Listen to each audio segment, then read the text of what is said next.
Hey, sports fans, this is Robert with WTP Sports News here live for another edition of Talking Sports Sunday. Going to address a couple of things going on in the world of college football and some other sports. Welcome to another edition. Please hit the like button, subscribe, share our videos. And on the bottom of our videos, you can see scrolling across the bottom all the different channels of all the different players who are on our channels who come out and produce content together. So scrolling across the bottom, you see all of our channels. You see our man, FanDuel Zaya, scrolling across the bottom at the FanDuel Zaya podcast. You also see SEC Sean, who does a lot of content on Texas sports, Texas A&M, Texas high school football, also NASCAR. You also got our man Parlay Poe of the Blitzburg podcast, who does a lot of content on the Michigan Wolverines and the Pittsburgh Steelers. You also got our man City League TV, who is also on YouTube and Facebook, who does a lot of stuff with City League sports here in Columbus, Ohio. So go and check him out. And our man Mossberg of Level Up Sports 10, who just joined the show with us this morning. How you feeling, Mossberg? Feeling pretty good this morning. Woke up. If you don't mind me if you hear a little snoring, it's not me. I'm dog sitting for my sister this weekend.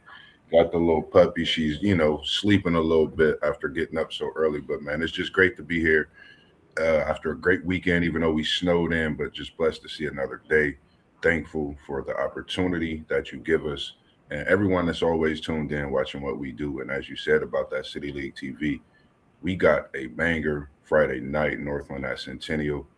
You had to be in attendance to feel the impact of what it means to what we trying to build and what T1 is building with that City League TV. So make sure you tap into that on YouTube as well as Facebook. We doing a lot, and there's gonna be so much more coming as well.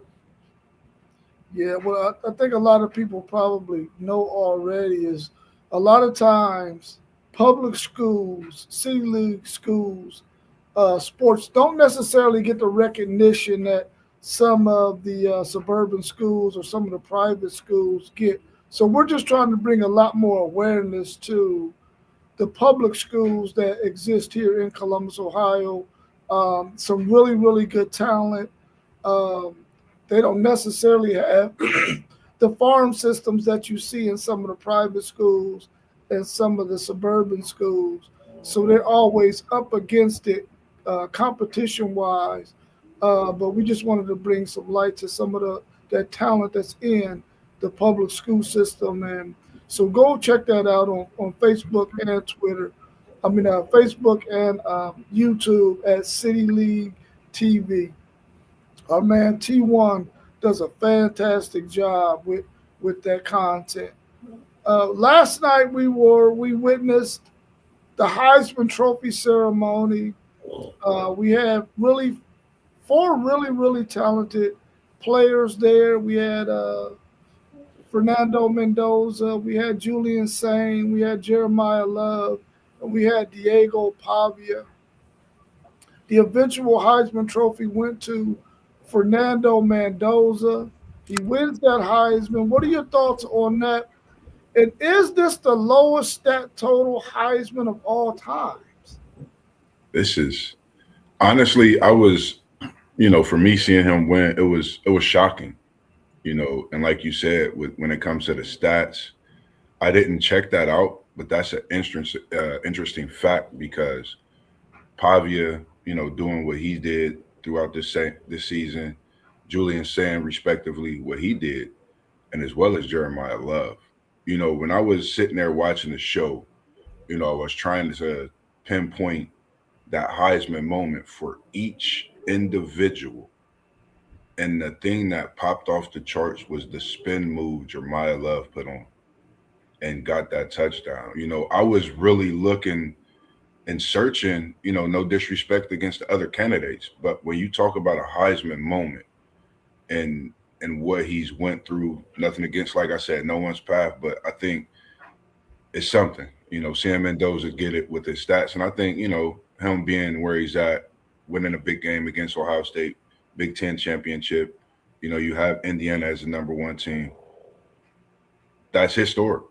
So nothing against what he's doing because he's definitely Helmut Signetti has brought that team Indiana back to prominence, and you could really almost take them from being that school that no one really knew on the football side and put them in the blue buds as we've watched Indiana hoops begin to come back to life with their recruiting in these past few years. So it's just a sight to see and something to watch as well in the future years and what his progression is and what he do in the NFL.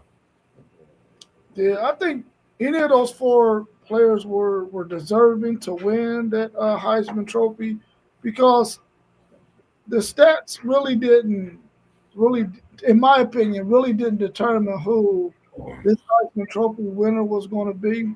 I feel like the Indiana story was just such an amazing feel good story that Mendoza going 12-0 because he really didn't play all that well in his last 2, 3 contests. He Yeah. had big wins in those games with some throws that he made down the stretch.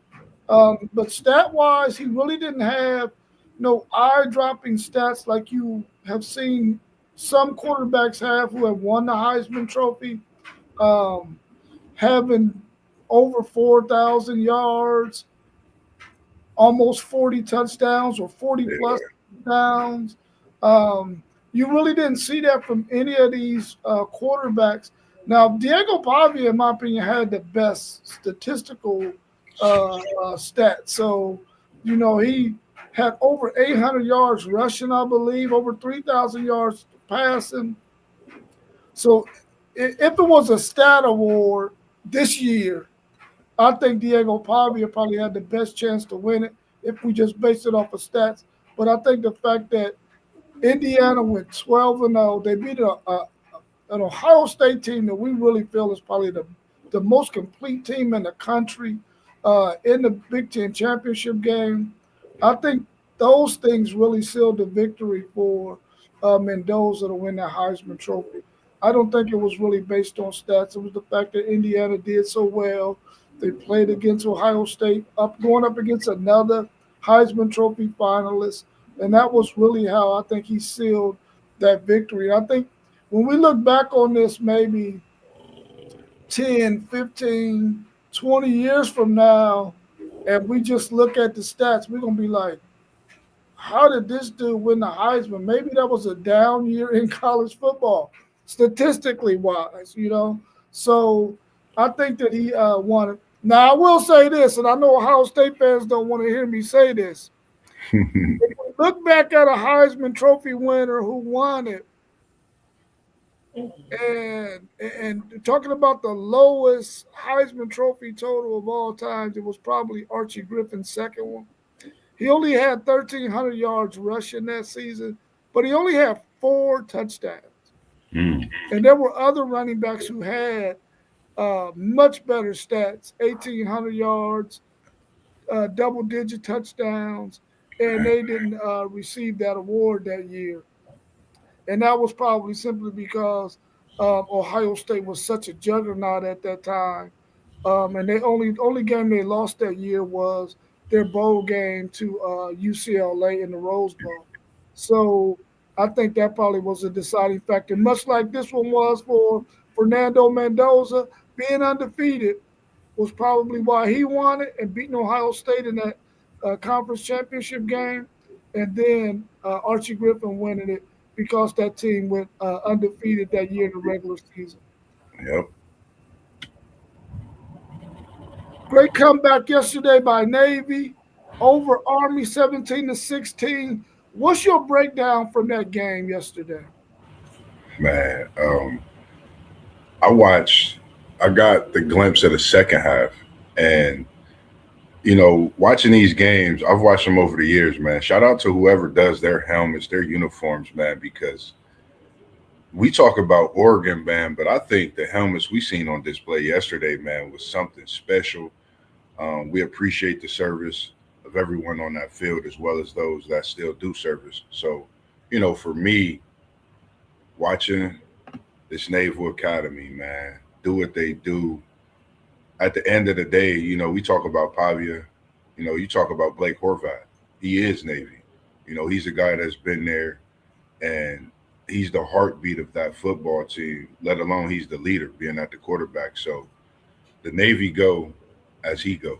So for me, watching Blake Horvath, the turnovers throughout the game, but the resilience that they showed even when they were down to continue to fight and push through. And the game could have went either way. Army had the game in hand, slipped out with a few turnovers. So, for me, just watching Blake Horvath be himself and propel this team to another victory in this rivalry, I think was great to see because I've always liked Blake and just the way he plays that game and the run attacks on both sides of the ball is something special as well.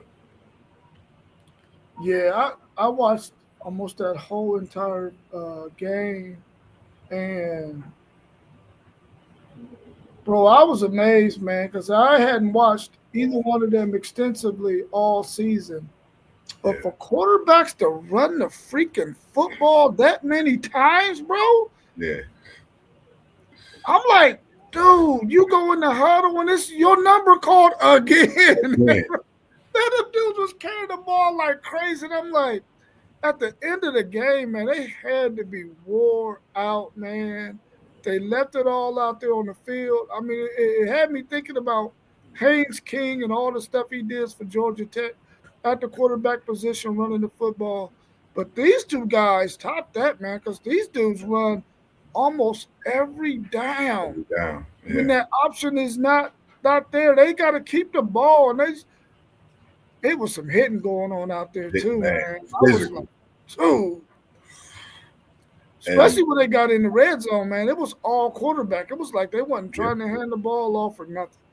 I thought that was pretty grueling for some quarterbacks to have to do, and it was tough, man. It was really really tough. But I like the way Navy did not give up. They played good, solid defense down the stretch in the second half, and was able to get that 17-16 victory. Because I thought Army out physical them in the first half. hmm After that first drive that Navy had, and I thought they were going to pull out that victory, man. Let's welcome our man Parlay Poe of the Blitzburg podcast. We haven't seen our brother in quite a while. He's been handling some things, but it's good to see his face this morning. How you feeling, Parlay Poe? Man, I can't complain. Ain't nobody gonna listen to me. It's cold outside, man. It's cold out there. I just came from out there. It's cold. yeah, man. Man, yeah, I gotta get you out there and shovel this snow, bro, and I ain't looking I, forward to that at all. I did that last night. Man, I'm surprised. Yeah, it's good to see you in here this morning as well, Parlay Poe, man. Definitely, man. Yeah, we also got our man Post Game of the Post Game 86 podcast. How you feeling, Post Game? Man, I feel good, man. Parlay Polo, it is cold outside. It's good to see you in here. It's good to see all y'all as well. Uh, that saying you say that need to be a T-shirt, man. Thanks, bro. Sure, for sure. I want to get Post Games and Parlay Poe's opinion on last night's Heisman Trophy ceremony. Fernando Mendoza wins the Heisman Trophy. What are your thoughts? And is that the lowest stat total Heisman of all time? Have to be, man. It's because they undefeated, man. I told you, man. They gonna start picking teams that's undefeated to do special things now. You know what I mean? He well deserved. You know what I mean? But the stat line don't show it.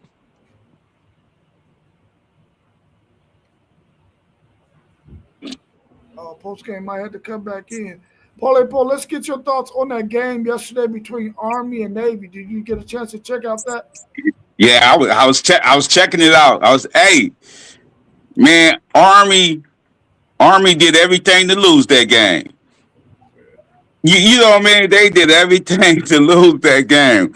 To come back like that, I'm talking about what the quarterback fumbled in the air.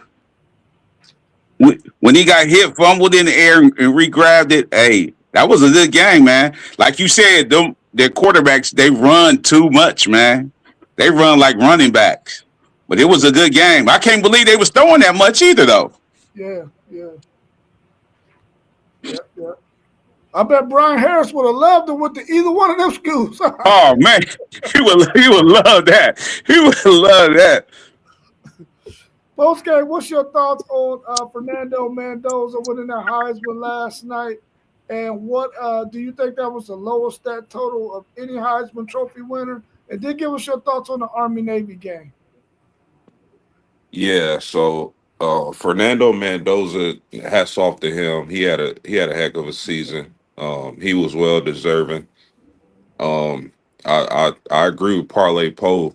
I think it was more of the fact that he went undefeated. He beat Ohio State, and Indiana don't have football seasons like this, at least until now.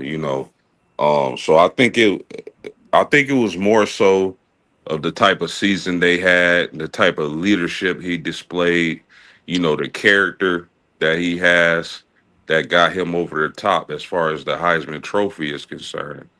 Um, but I thought I agree with you, Rob. I think if you look at the stats, the Heisman Trophy is supposed to go to the guy, the most outstanding player, stats wise. And so that for if you look at Fernando Mendoza's stats, he really chewed up the mediocre teams. The good to great teams, he was just okay. But I can't take nothing away from him. He had a great season. IU is primed, and they one of the favorites to win the whole thing. As far as the Army and Navy game, that was a heck of a game. Hats off to Navy. They did their thing. They ran the ball. Like y'all said, them quarterbacks, they run like crazy. But the key thing for me when it comes to the Army Navy game is that Navy was dominant on third down. They converted on third down a lot. And despite the turnovers and the mistakes, they found a way to get the job done and they got the victory. Yeah. Let me ask y'all this. Out of the teams who are ranked in the college football playoffs 5 through 12, who has the best chance of possibly competing for a national title? The teams 5 through 12. Or I say Oregon. Yeah, I say Oregon. yeah, I agree. I think they very scary. And I've been looking at this Oregon team. We talk about the 5 seed. Nobody said nothing about the 5 seed yet this year, but they pretty much got that home field advantage. I think they're gonna travel, whatever they have to do in the next round as well. I think they about to put a whooping on James Madison, but I think they the most scary team for sure. Yeah, I agree with that. I'm gonna take Oregon, and the reason I'm gonna take Oregon is because the quarterback Dante Moore, he might just be might out of all the quarterbacks in the playoffs, he might just be the best one when it comes to just pure skill and talent. So I like Oregon. They can run the ball. Their defense is solid. Out of the 5 through 12 seeds, I can see Oregon making the most noise. It's just to add to that, like I know they lost at home against Indiana. I think they're a totally different team from that game. Defensively, especially offensively, with them not playing with certain weapons and still being able to keep this high ranking 5 seed, keep that streak alive, and to be where they at and a threat more than any other team, I think, in this playoff. And you got to think too. They coach well too. Lanny can coach, man. So, I'm talking about he can coach, man. I like his style. He can coach. and I think with you got to think like I look at it as he's lost. He's beat Ohio State at home. He lost to Indiana in the 2 years being in the Big Ten. You can't ask for a better resume, and you only have two losses. Throughout these 2 years you've been in the Big Ten. I don't know, man. I think this Oregon team is very dangerous. That's a great question, and nobody's really been talking about them. And I know we've hinted and talked about them throughout the season, but I think now is a time where we really got to look at this Oregon team and know, like you said, with that coaching, that's going to be a difference maker in this playoff. You got to be able to make big calls at key points in these games. And he about to have pressure on him too, though. You remember they said he got unlimited Neil. Yeah, So you know what I mean? He gonna have to have pressure to win. He gonna have to win a national title. no title. He, yeah, he gonna have to at least in these next couple of years. He gonna have to win one. With unlimited Neil now, I'm saying like to get these players in there, he gonna have to win the national title. I agree. Yeah, that's a fact, Parlay Paul. He gonna have to win the national title. Having an unlimited pocketbook, shoot, you gonna have to Yeah, do something. Otherwise, they're gonna be like, listen, we got to go a different direction if we're gonna be spending this kind of money on these players, and you can't bring us back a natty. I'm gonna go a different direction, man. I'm gonna say the winner of the Miami Texas A&M game, I think has the best chance out of 5 through 12 to get there. I'm really leaning towards Texas A&M simply because they get Le'Veon Moss back, which means now their running game can really be what it needs to be. He's a bruising runner. You're in the playoffs. You can lean on your run game and really take the ball out of Marcel Reed's hands. You can really get the play action pass game going when you got a running back like Le'Veon Moss and what's the other guys? Ruben Owens back there with those two dynamic receivers he got and a solid tight end. I'm gonna go with Texas A&M. That if they could just get it all clicking again and get their defense playing a little bit better than what they played against Texas, they can be a really tough team to beat, man, because they can control the clock with their offensive run game. Yesterday, we watched Boise State get busted up by Washington, 38-10.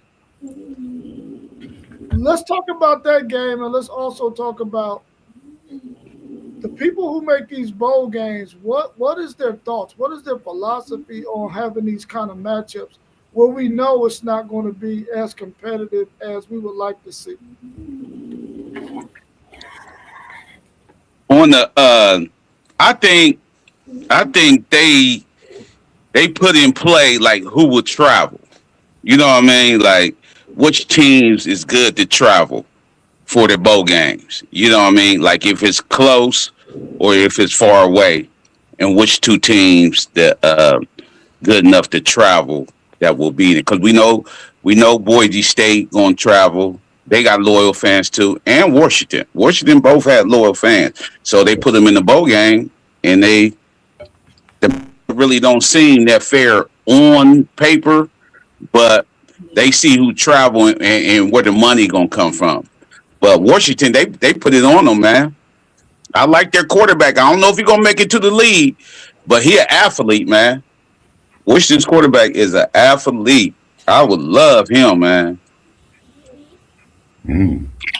I wholeheartedly agree with you. I think it's just that, and then this Washington team is good. I just randomly picked Boise State in the upset, feeling like they run game would be able to do something. But this Washington team, and like you said, that quarterback, man, he's special. As you say, Parlay Poe. I noticed that's a thing in Washington when they have a quarterback, they could do special things. But having that special quarterback, that's a team to watch out for next year. And I do believe they running back come back as well. So they're just an up and down good team, and I think it helps with their recruiting. Having a leader at that quarterback position too. Yeah, I agree with y'all. These bowl game matchups, a lot of it have to do with the money. You follow the money in college football. It's going to tell you all you need to know. Washington, I think they just overwhelmed Boise State. Boise State isn't as good as they were last season when they made the Players Ball. And so, like the guys were saying, that offense is electric, especially against a team like Boise State, who don't have as good of a defense as you would think. Um, and that quarterback is a baller, so they got the job done, and Boise State was overmatched. Yeah, I agree. I think when these bowl committee people determine who's going to go where, they pick just like y'all said, who's going to travel and what's the best two teams we can get that can have fans that are going to come and fill these stands, so that we can generate some dollars and cents. Which I mean, you can't be mad at them for that. I mean, you got a product you put out there, you want to make some money off of it. Um, as far as that Boise State Washington game, yeah, I agree. They just got overwhelmed. They got out physical. It reminded me a lot of when Boise State played South Florida at the beginning of the season. Man, they just was overmatched big time, and they got after Mad Max. Man, they was killing Mad Max. I Yeah, would they would have took Mad Max out the game a long time ago because you could tell he wasn't 100% out there anyway. As far as Washington's quarterback is concerned, man, this guy has an opportunity because I don't know if he's gonna make the NFL either, Parlay Poe, but he has an opportunity to really cash in on some NIL money, bro. I think he got 3 more years of eligibility left. He could go the Diego Pavia route and just stack Yeah, up some money, man, and really yeah, get his family straight. And I hope he's thinking like that. I hope he's thinking, listen, I don't know if I'm quite NFL material, but I got this college game on lock, bro. I can make me some money. So yeah, yeah, I'd like to see him cash in on this NIL opportunity that he has for sure. I like his athleticism. And next year, he's going to be really tough. If he gets some pieces around him, some wide receivers, and a nice run game, they could be tough offensively to stop next year. it's a lot of quarterbacks. I'm glad you mentioned that. I think it's a lot of players that could possibly put themselves in position to do that, take care of their family, being that college player, with the years, with the NIL being in place.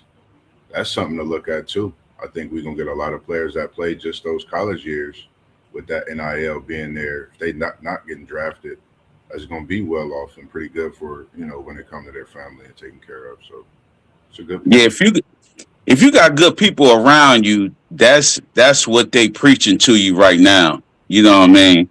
If you got good people around you in your ear, especially if you just like a player like him, because he's short but he's still athletic.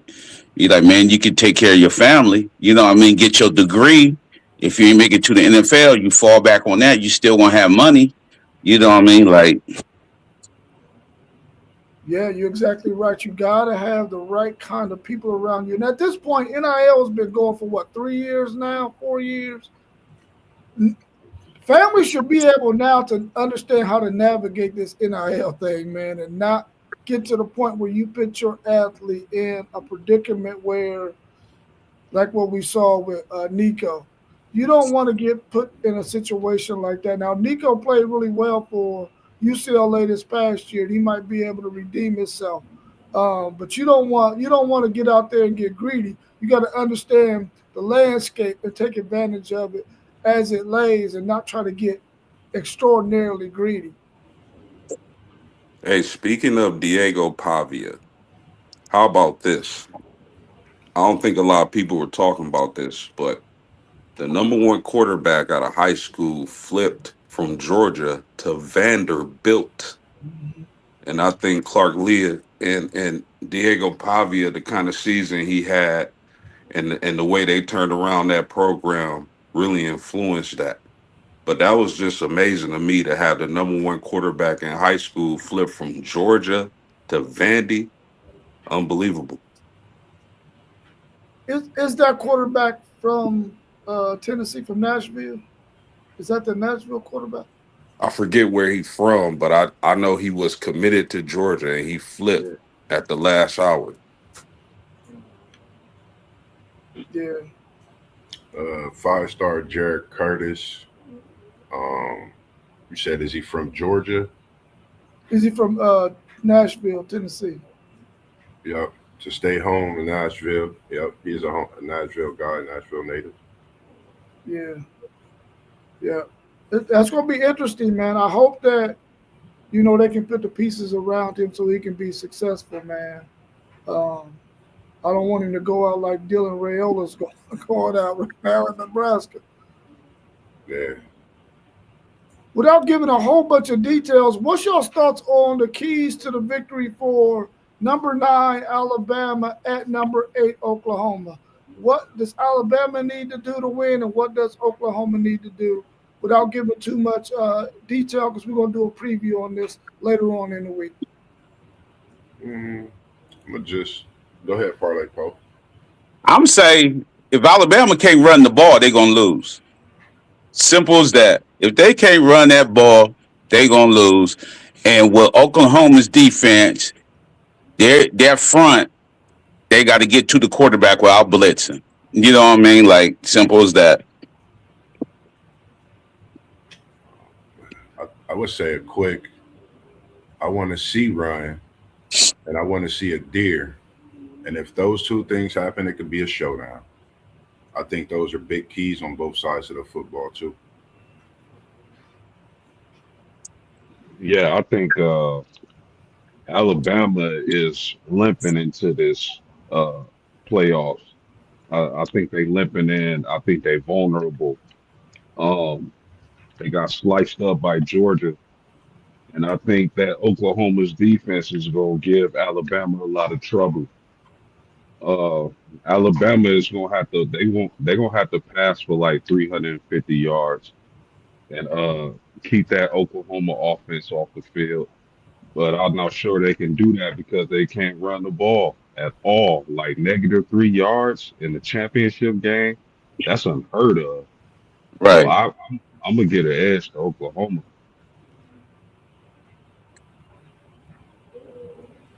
Yeah, I like what everybody has said so far. Alabama, in order to win this game, I think they're going to have to find a way to, and Oklahoma's defense is pretty good at stopping the short pass game. They're going to have to find a way to get the ball in Bernard's hand because the running game might not be there like they would like it to be. They might have to feature Bernard a little bit more than what they did against Georgia until the fourth quarter. Get him the ball and have a conversation with Ryan Williams and tell him, listen, dude, you have got to become a natural pass catcher of the football, bro. You drop Yeah. way too many easy passes, easy catches. He got to focus, man. They gonna Yeah. need him in this game, bro. He drops way too many passes, and plus he's slider built, dynamic player. Everybody know he's an incredible football player, but bro, you can't be having those timely drops like you have in games. You gotta seal that ball and make some things happen because Alabama's going to need them. If Oklahoma can play with a light box, 6 players, and put some guys out there, more guys in the defensive backfield to stop the pass game, I think Oklahoma wins this game, even though Alabama's favored by 1.5 at this point. And Let, I know we talk our stuff, man. I don't know what we got to do or what people got to say to put a fire under Ryan Williams, but I'm gonna do it. You're not NFL ready. No disrespect. I love you, young man. I love what you bring to the table. But right now, step up because you ain't NFL ready. I don't know if that's gonna push you to do better, but I like you and I love what you bring to the table. So I want to see it. let me ask y'all this: how bad did y'all think Simpson was confused with Kirby Smart's defense? Mm. No, his head was swirling. Wasn't it, man? I ain't never seen him like that. I ain't never seen him play like that. Like he was confused. He didn't know where to go.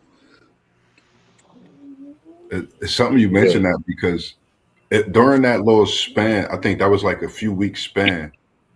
People wasn't really mentioning Kirby Smart as it was questions about who's the coach at a top coach in college football. Coaching questions came about. I think he's really showed like I am Kirby Smart. Let me get this SEC championship. Let me get my Bulldogs up, and they've literally just constantly climbed in the rankings. And I think they're a team to watch as well. You know, Yeah. in this playoff. So Yeah, they definitely a team to watch. I seen what really was making him confused. Like, Bernard really their best player on offense. You know what I mean? Like, so Bernard was doing this short like coming in route. They had him doubled on that. and Simpson was going to him and like damn, they got him double on the short route. You know what I mean? And then he tried to throw it to Ryan, and then Ryan missed the ball. You know what I mean? Like I like, oh, they got him confused. Yeah. Yeah, good point. I felt like Kirby Smart been in his bag the last few games of the season. And Yeah. I got a little pushback in the comments for saying that I felt like Kirby Smart was still the best coach in college football. We gonna see because I don't. To be honest with y'all, I'm not big on Stockton at quarterback. Mm-hmm. But if Kirby Smart find a way to win the players' ball with limitations at quarterback, man, can't nobody say nothing. And I'm really excited. The matchup I'm really looking forward to is if Georgia and Ohio State meet up. Yeah. And this thing, Kirby Smart, it's so crazy because Kirby Smart got a 5-star on the bench. He got a 5-star quarterback on the bench. You know what I mean? So I'm saying that's coaching. Don't let that freshman out there right now. You know what I mean? Let him learn. Yeah. You know what I mean? That's the same thing about Michigan. We should let Underwood learn. Don't be surprised if Kirby Smart put that 5-star in this playoff because we know Kirby Smart, like you said, post game, he been in his bag, and his bag is deep, and he hasn't even touched half point. So I think, like you said, we got to remember 2 championships back to back. He won them with Beck. Beck is in the playoff with another team. So we got to remember Smart is doing what Smart do, being smart and staying in this playoff and still, to me, top of the list right now. They running the ball good too. Like Georgia running the ball. They doing end rounds. They doing, man, like they playing football right now. That defense is flying like that national championship defense. That's the They key. are. They are. Kirby had the players only meeting just with the defense. He had to. He had to. Just with the defense. I only want my defensive squad in here. He had to talk to them. Yeah. Yeah, because they really picked it up the last 3 or 4 games of the season. They really picked it up, man. Played some really, really good defense. Our man FanDuel is in the chat. He wants us to answer this question real quick. He said, tell me how Jeremiah Smith finished 6th in the Heisman voting, but didn't win the Bolitnikoff Award. We talked a little bit about this yesterday, but let's give him an answer to that question. Politics, man. Ooh. That's all what it's about. Politics. We already know he the best receiver in the country. We already know that. You know what I mean? For him not to win no award, you know what I mean? Like, that's just got to be politics. Like my dude Howard Marsh would say, that's Vegas. Yeah, 100%, man. Like Parlay Post said, we all know Smitty is that dude. We all know what he deserved to have. We all know he should have been the top receiver and got that award. They gave it to Makai Lemon. I like Makai Lemon. I'm big on him, but in no world should any receiver be getting that award but Jeremiah Smith. Yeah, I agree. I'm almost in the same breath as what you just said, man. Smitty from O Block 4, he definitely deserved that.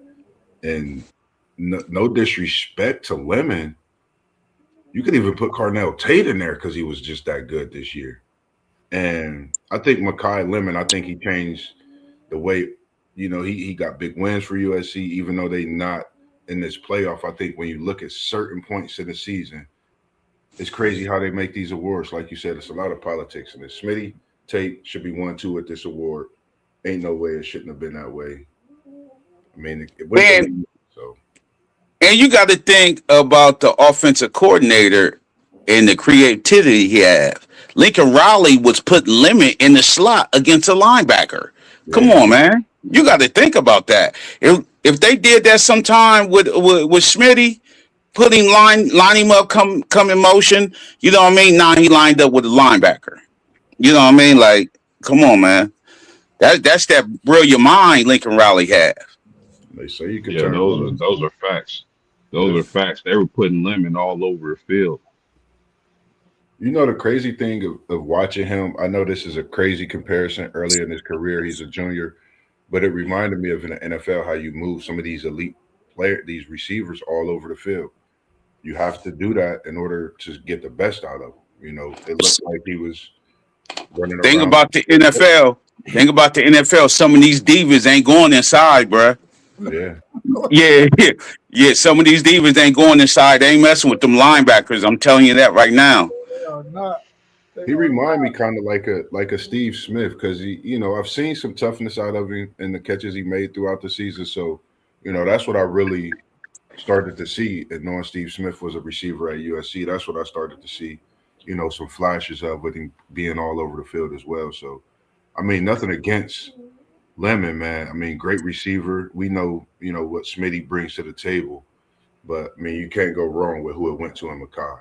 Great receiver as well, man. So Yeah, their stats was way too close in comparison for me to think that somebody would have picked Malachi Lemon to be the Bloodnikoff Award winner, man. I mean, Jeremiah Smith's stats were very similar, but we already know that Jeremiah Smith is getting double, triple. Teams are defensively trying to keep him from getting the ball. There's no way that he should have been. Malachi Lemon should have won that over him. I can see if somebody's stats was like Devontae Smith's was, where he won the Heisman, and you gave it to him. But when guys' stats are that close, and then you got a guy who is all world in Jeremiah Smith, you got to give him that award, man. That was a slap in the face. But what Paulie Poe said, I mean, if you think about it, who's the odds-on favorite to win that award? You think it's Jeremiah Smith, and everybody thinking, well, I can win me a couple of dollars off of this, even though there gonna be no significant amount of money. If enough people bet on it, then Vegas is thinking, shit, man. Hey, listen, we gonna stand and lose a whole lot of money, even though it ain't a lot per person. We can go ahead right, and get this thing to Malachi Lemon because ain't nobody thinking he gonna win it. Everybody knows that Jeremiah Smith is gonna win this thing. Yeah. Yeah. What's your thoughts on this matchup that's going to be between? And I don't know why this is a 12 o'clock game on Saturday. Number 10 Miami at number 7 Texas A&M. Without giving a bunch of details, what's your thoughts on that matchup? What's the keys to victory for both teams? Well, I'm gonna say the keys to victory is both of the quarterbacks. You know what I mean? Because both of them can give the ball up. You know what I mean? Carson Beck can throw some interceptions, fumble, and so can Marcel Reed. It's which quarterback can play the best, and we already know Texas A&M have a nice defense, but remember Miami, they be losing late in the season. You know what I mean? For the last couple of years, late in the season, Miami been losing a lot, and it because of their defense. So not giving a lot, I'm gonna say it goes on the quarterback and who protect the ball the best. yeah. I agree with you in that too. And then I'm gonna add as well as how Zay say, will crystal ball, and then will the trench baby step up for Miami? I think this is the game where the defensive front will play a big part too. We know what Miami could bring on the defensive front side of that football, what they could do. But I think as well as Texas A&M, will we see which team put it all together? That's something that I'm looking for. Who's gonna put it all together? Yeah, y'all absolutely right. The turnover battle with those quarterbacks is going to be a major key in this matchup. I also want to look at the offensive lines for these teams. If I'm not mistaken, these are the two biggest offensive lines in college football. So, which offensive line is going to be able to dominate and protect a quarterback? Also, I know it sounds cliche, but in this game, the O lines, which one is going to be more dominant, do their job, protect a quarterback, open up run holes, is going to be the team that prevails. Yeah, for Miami, man, who was already on the bubble of getting in, if they don't have a good showing, man, it's really going to be some uproar with that committee. Like, listen, dude, you put this team in, and they got beat down or whatever, man, they're gonna have to make this game a competitive game. They gotta play well and make it look good. Otherwise, it's gonna be shame on that committee for putting them in over a team that we already felt was playing some really, really good football at that point in Notre Dame. I think the two quarterbacks is definitely the key. They're both very turnover prone. Um, Maybe their coaches understand that and will take the ball out of their hands and lean more towards the run game. That's why I think Texas A&M has a better shot in this game because I think they're going to try to establish the run with their two-headed monster with Le'Veon Moss and Reuben Owens. And then they got some dynamic receivers in the play-action pass game. I think that's going to have to be the key for them. Whoever can run the football and keep their quarterback from having to make plays with their arm. Now we know Reed can make plays with his legs, but if they have to throw the football to win it, then both of these teams are going to be in trouble.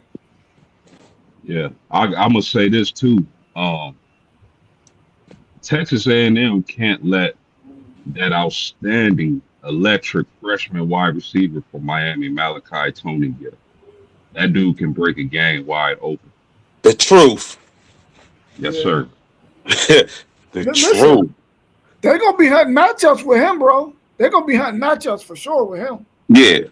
Yeah, he the truth, man. That dude the truth. And they got him in the Heisman ratings for next year.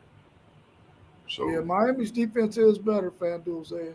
Especially with them two bookends. If them two bookends can do what they need to do, man, they could probably take over this game and make it a little bit easier for Miami. Um, and we'll talk about that later on in the week, who we think's gonna win this contest. What do y'all think about this matchup between Tulane and Ole Miss? Is that just a game you're gonna watch for the first half, or will you sit there and watch the whole thing? Well, if my team is playing the winner of this, I'm gonna watch the whole game. But not if it's a blowout. You know what I mean? Like, and then we don't know how they gonna react without Lane though. You know what I mean? How's Ole Miss gonna react without Lane? You know, like because the Lane is a good in-game coaching. So we don't know how they're gonna react. So I'm going for Tulane, but I know Ole Miss gonna win. But I'm going for Tulane though. I think, for me, I think they just got to come out. Everything is happening. We know where Lane Kiffin is at. Backs against the wall. We got one goal and one goal only. That's to try to get a title. Tulane is in the way of that. I think Tulane is in trouble. Yeah, I would say I would ask if I want to see if Tulane can match up with Mississippi's physicality. If they can deal with that Russian attack, because I don't think they can. So for me, will I still be watching in the second half? Probably not. But Parlay Poe made a good point. Where's this team's mind at? Without their head honcho, can they still play the way they played throughout the season? Even though they got a favorable matchup without Lane, so that's going to be interesting to watch how this team takes their coach leaving.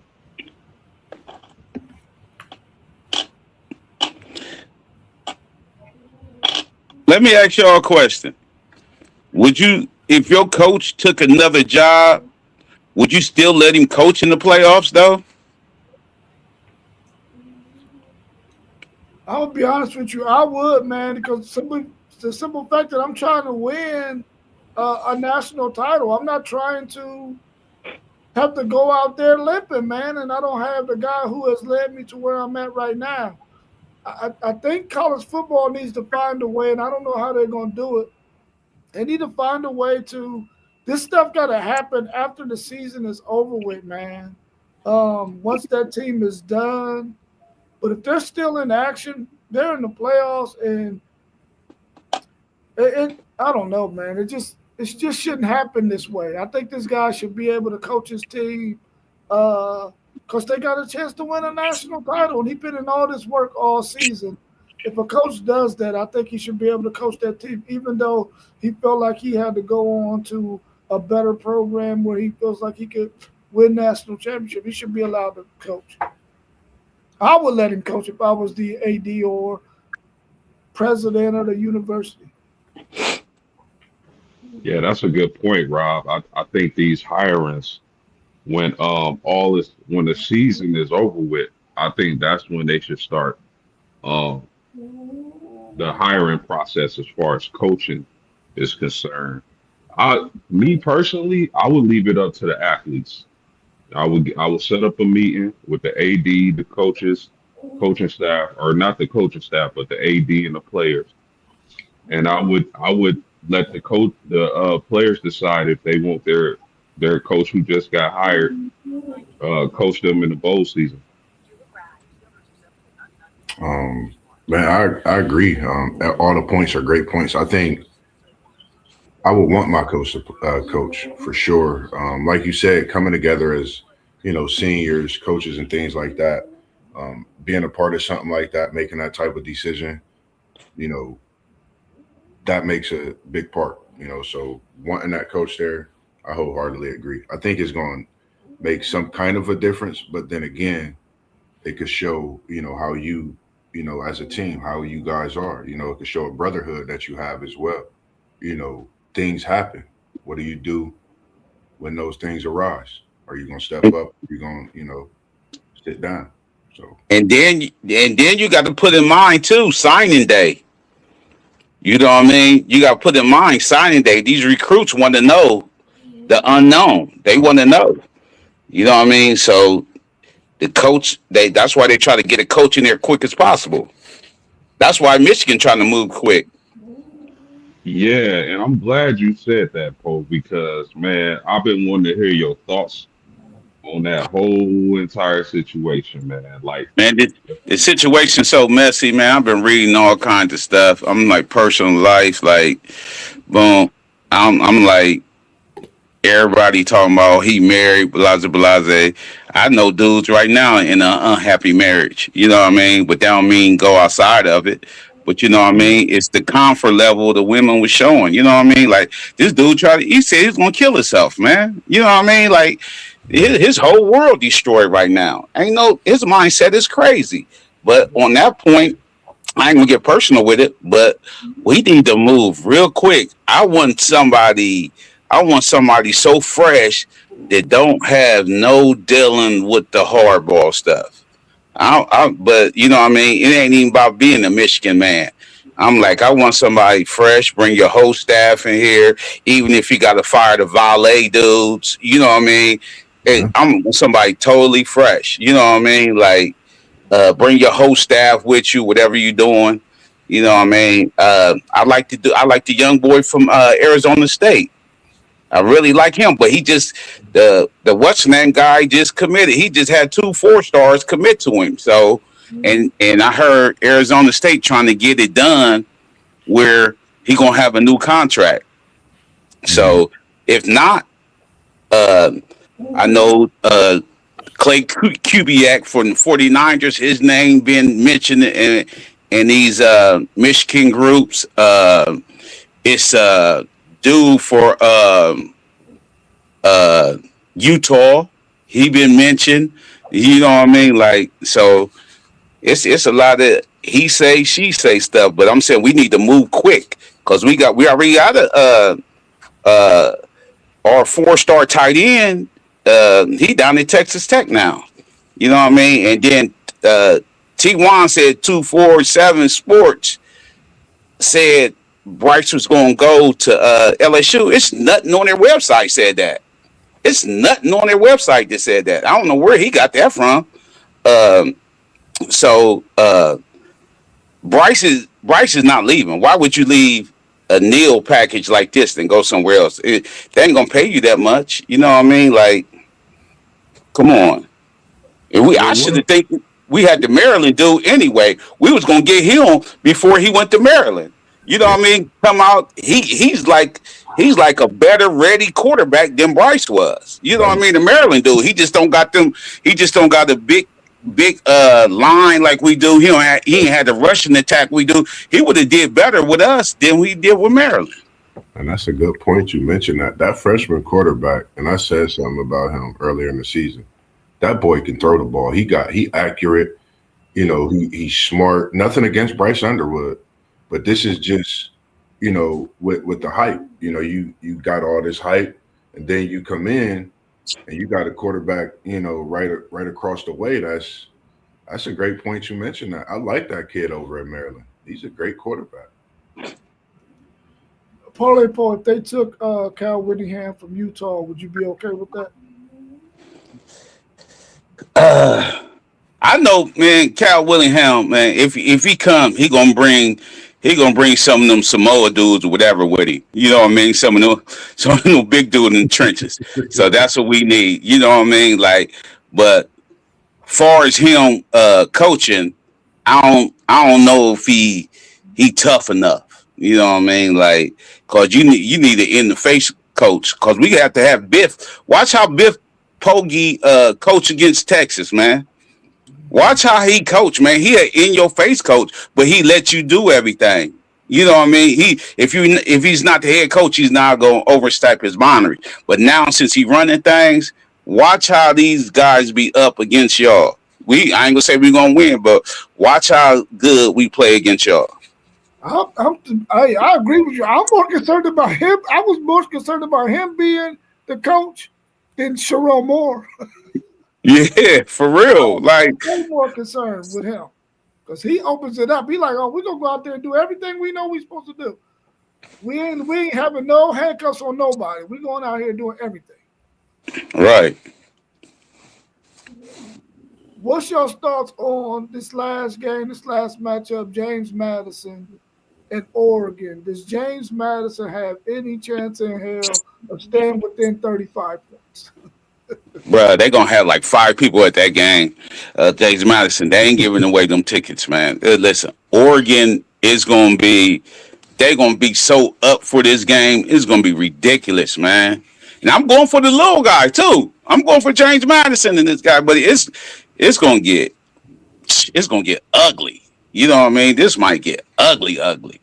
You talking about Post? You talking about not making it to the first half? This might be first quarter damage right here. Yeah, I think Oregon, man. I think they gonna come out. They might not even wear no fresh playoff unis, but they gonna come. Oh out. no, they wearing fresh stuff. They gonna come out with something cleaner. Oh yeah, they coming out fresh. We ain't doing that with Oregon. If they come out in the white jerseys, they gonna still look like they fresh because they gonna put a spin cycle on these boys real quick, like you said, and they gonna be on the sideline chilling, man. I think this Oregon team is gonna come out. And they putting up points for more than just the playoff. They putting us on notice. I think they might try to score 60 or 70, man. I'm gonna just be honest. Yeah, man. The doctor gonna come out and speak to the James Madison family, and they gonna tell them we just can't stop the bleeding. Right, We right. can't stop the bleeding. We Yeah, can't.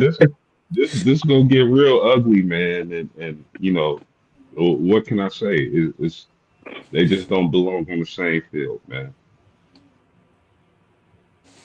Yeah, it's gonna be ugly early, man. And I just hate the fact that they got those two games, Tulane and James Madison. They got them playing at the time when you really get into college football, man. At the midpoint of the day and then in the evening, man. And it's like, why would you have these two games when I would have rather you play one of these games on Friday and then put the Oklahoma Alabama game in one of these time slots and move Miami down too, instead of having them play at noon.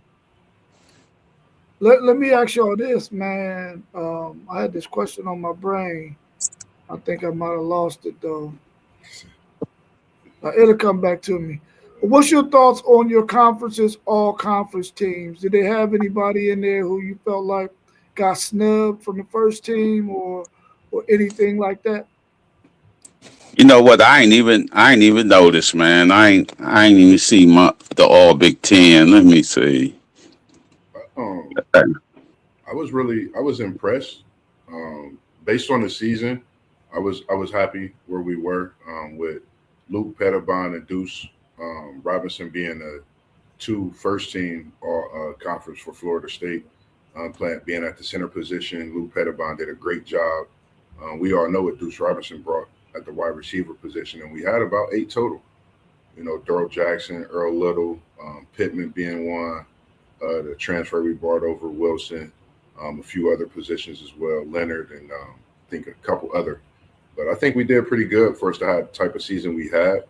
Um, I would love to see more in a near future, sooner than later, but definitely happy at what we left out and produced.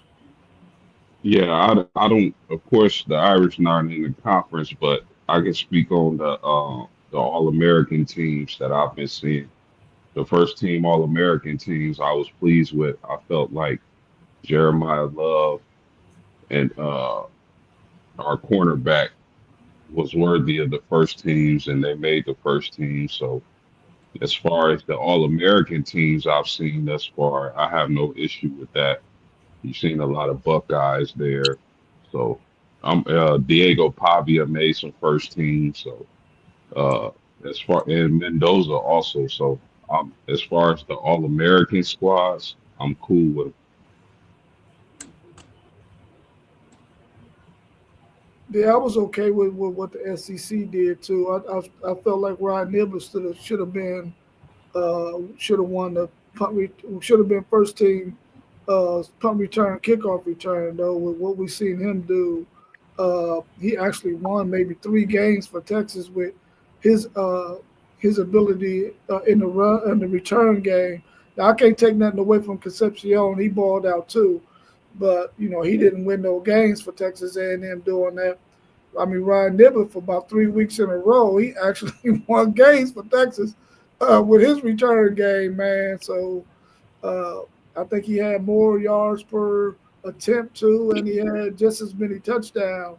So I thought he probably should have got the return specialist first team, but I mean second team is cool because Concepcion he balled out too from that return aspect of the game. Anything else y'all want to talk about before we wrap up? Hey man, keep your eye on this girl for Iowa State, Audie That big Crooks, girl, man. that big Yeah. Yeah, girl. yeah, man. Yeah, Man, yeah. Keep your eye on her, man. She's special, man. it's different, man. Definitely, I've been watching some basketball myself. I will admit right here live, I was chopping it up in the text, man.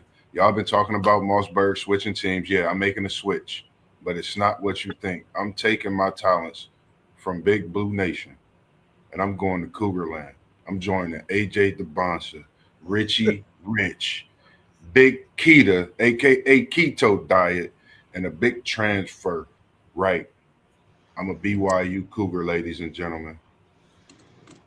Boo, Y'all know I've been an AJ boo, DeBonsa man. fan. You know I've been You talking switching AJ. up, I'm going. I'm done in Big Blue Nation. I'm sorry. I'm going to BYU. I'm bruh. taking my talents. Y'all know we don't do this much, but I'm a big AJ fan. I You don't know, know what I don't know what I'm Dusty May telling these cats, but they I don't know what Dusty May telling these cats, but they ready. Dusty May got these dudes ready. They coming off the bench playing. We go 9 deep, bruh. We go 9 deep. yeah, Michigan is a problem. Michigan, Arizona, uh, BYU, these teams is ready, man. I've been really impressed, and I'm glad you mentioned it shows some love to Audie Crooks parlay pole because Yeah, big girl can go. She yeah, got game, she and got and and game, bruh. and looking around the women's college basketball landscape, there's nobody for her. Nobody. Yeah, right. Nobody. and then to mention as well as why we on that, man. I was watching a late night game yesterday with the Gonzaga Bull, man. That boy Ike, he's different, man. Like I think Gonzaga is a team that could compete. the way they playing. I think we into something special for this college basketball season. And like you said, Parlay Poe, man, she's oh man, she the for her size, she the only one that I could really see give it bet Yeah, her height a problem. yeah, She's really good. Like she's good, And, good, great good. yeah, and what's crazy is she done developed a little step back jumper, a little yeah, fadeaway jumper this season. yeah, yeah. Yeah, she good, man. And don't blink, man. Gino back on top, man. Don't blink. Yeah, you Don't got Oh blink. yeah, Don't mess with Gino back on top, man. oh yeah. Yeah, yeah. I mean, I know that USC didn't have Juju, but man, the way they Yeah, put it on him yesterday, man, and they let up on him in the end. yeah, So, yeah. shoot, yeah, don't But blink. that's how you beat a team when they don't got their star. You know what I Yeah, mean? Like I need to beat you down. You know what I yeah, mean? Let Juju know this what we doing. yeah, you can't let them have no kind of break because if you do, Yeah, they're gonna think they got a head up when they get their star back, regardless. Like, yeah, yo, right. major, we just didn't have our star, so you got to go out and you got to do what you do every game, regardless, star there or not. yeah, yeah. I mean, as college football season is starting to wrap up, we'll start getting more into men's and women's college basketball because the women's game is really elevated to the point now where it's much watch TV, man. Whenever you Yeah, see some of these contests being played, being a somebody who follows Texas, man, just watching Booker and that team that they have, man, they got a really really nice unit, man. The thing that scares me about them is they got to get somebody else out there that can hit the three ball. They're real scrappy. They play good defense, but they're going to run up against somebody who can pour it on from three range. They're going to get in some issues, man, because they're not as fleet of foot as they need to be. Um, and they're going to get run into somebody who can knock down some threes. It's going to get in some issues.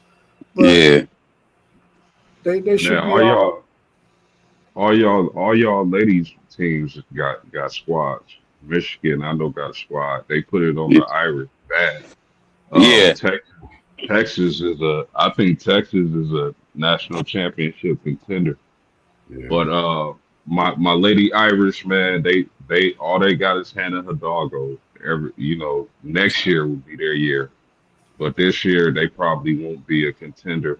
They'll be a contender in the ACC, but they won't be a national championship contender this year. They don't have enough players around Hidalgo.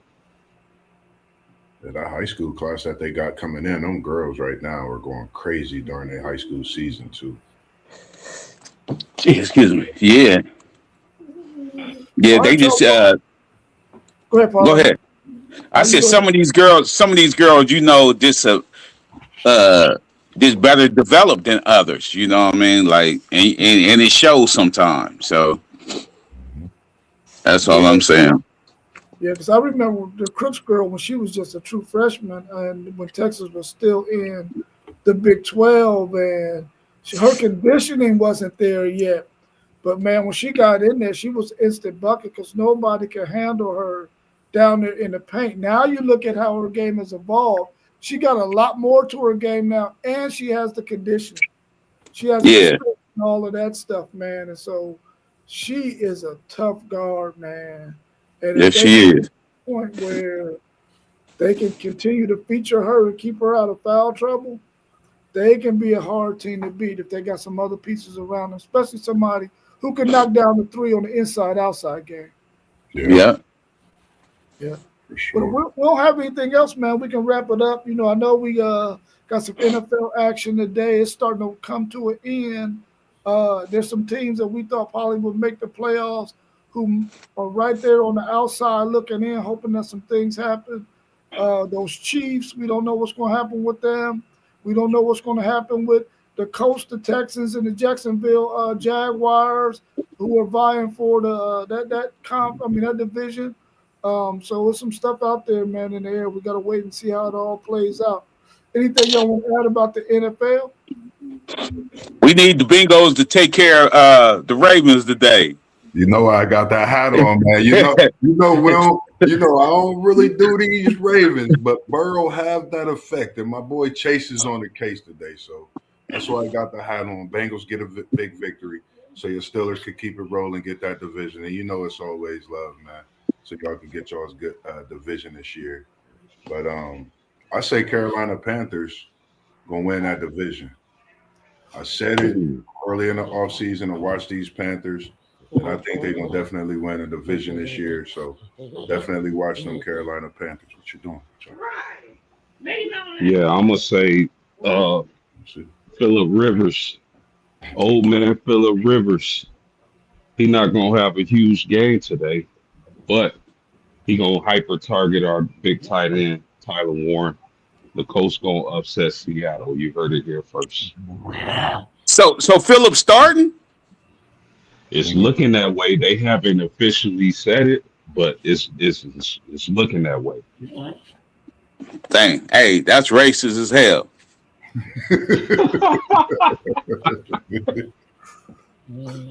Come No, on, I don't man. think. I'm with you. I would play Richardson, but I think he's still on IR with that fractured eye, man. He is, but you trying to tell me Phillip Rivers 44 can get out the way of this pass rush that Seattle about to have, and these dudes on somebody's practice squad that you can't get. Man, I would have rather called Cam Newton. I'm gonna be honest with you. I don't know. I think what I'm thinking is the fact that, and I'm not making an excuse for it because I wouldn't have did it at all. But he's been running the Colts offense for his high school team, and I think the being familiar with the offense, I don't know, man, it's a mess. I just hope that because, like you said, that Seattle Seahawk pass rush is serious. It It's is. real serious. So I mean, I'm just wishing for the best, man. I'm telling you, keep an eye on this dude, man. We let him get away from us. He come from the Steelers. His name Witherspoon, man. He a corner. Keep an eye on him, man. He's dangerous. Couldn't y'all went and got Joe Flacco? I mean, hell, he done bounced all around already this season. Couldn't y'all went and got Joe Flacco? No, because the trade deadline is expired. Oh, Fired. Yeah, they would have to release Flacco. The Bengals would have to release Flacco. But we don't know if Joe Burrow's gonna stay healthy. Joe Burrow's probably hurt right now. You won't get that win today, hey, Flacco beat us. Flacco has spurts of brilliancy, man. But T. Higgins out though. T. Higgins hurt. Yeah, I knew he was hurt after last week. He been hurt. Like that's just the thing of his career, man. I hate as great as a receiver he is. He be hurt at some point during the season. It seemed like the last few years. $100 million man, bruh. anything y'all want to add on the NBA before we wrap up? What y'all seeing so far from the NBA early in the season? Total dominance by OKC. Yeah, total dominant. When Bayama said, "I'm back," and he got a big win last night for him by 2, but I think that's the only thing that could really be a factor is if Wembayama is playing for San Antonio. I think that's really the only team in the West that could give them problems. I mean, but that OKC team is dangerous. Man, they beat a team by 30 without Shea. Come on, man. They different. Bro. Yeah, they different, man. Like, and you know what I don't like? You know what I don't like is because they small marketed. Some of these podcasters are hating on them, talking about the NBA need to figure out a way to form a super team to beat OKC. No, don't. Why y'all punishing them from doing what they supposed to do? yeah, They grew they homegrown their talent. They made a couple of key additions, but most of their talent is homegrown. They did everything the right way. They play hard. You don't see them load managing like everybody else, and they doing what they supposed to do. Why hate on OKC? yeah. You can't. You can't. Yep, yep. All right, y'all. Well, we'll be back again on Tuesday night at 7:45. Hopefully, we all can make it on that, and we'll start to talk a little bit more about these college football playoffs and the games that are going to be being played. We'll break down some of those games, doing previews and all that, and give you more details on those games. Uh, Without that, with everything else being said, we'll get on out of here, y'all. I appreciate y'all joining this morning, man. I'll see y'all soon. Yes, sir. Peace. Go Steelers. Who they? All right, y'all. We out. Peace. Peace out, fam. Titans gonna get their third win today on somebody. Let's go. Patriots might get their first AFC, their first crown with a win today since 2019. Yeah. All right, y'all. Peace. Peace.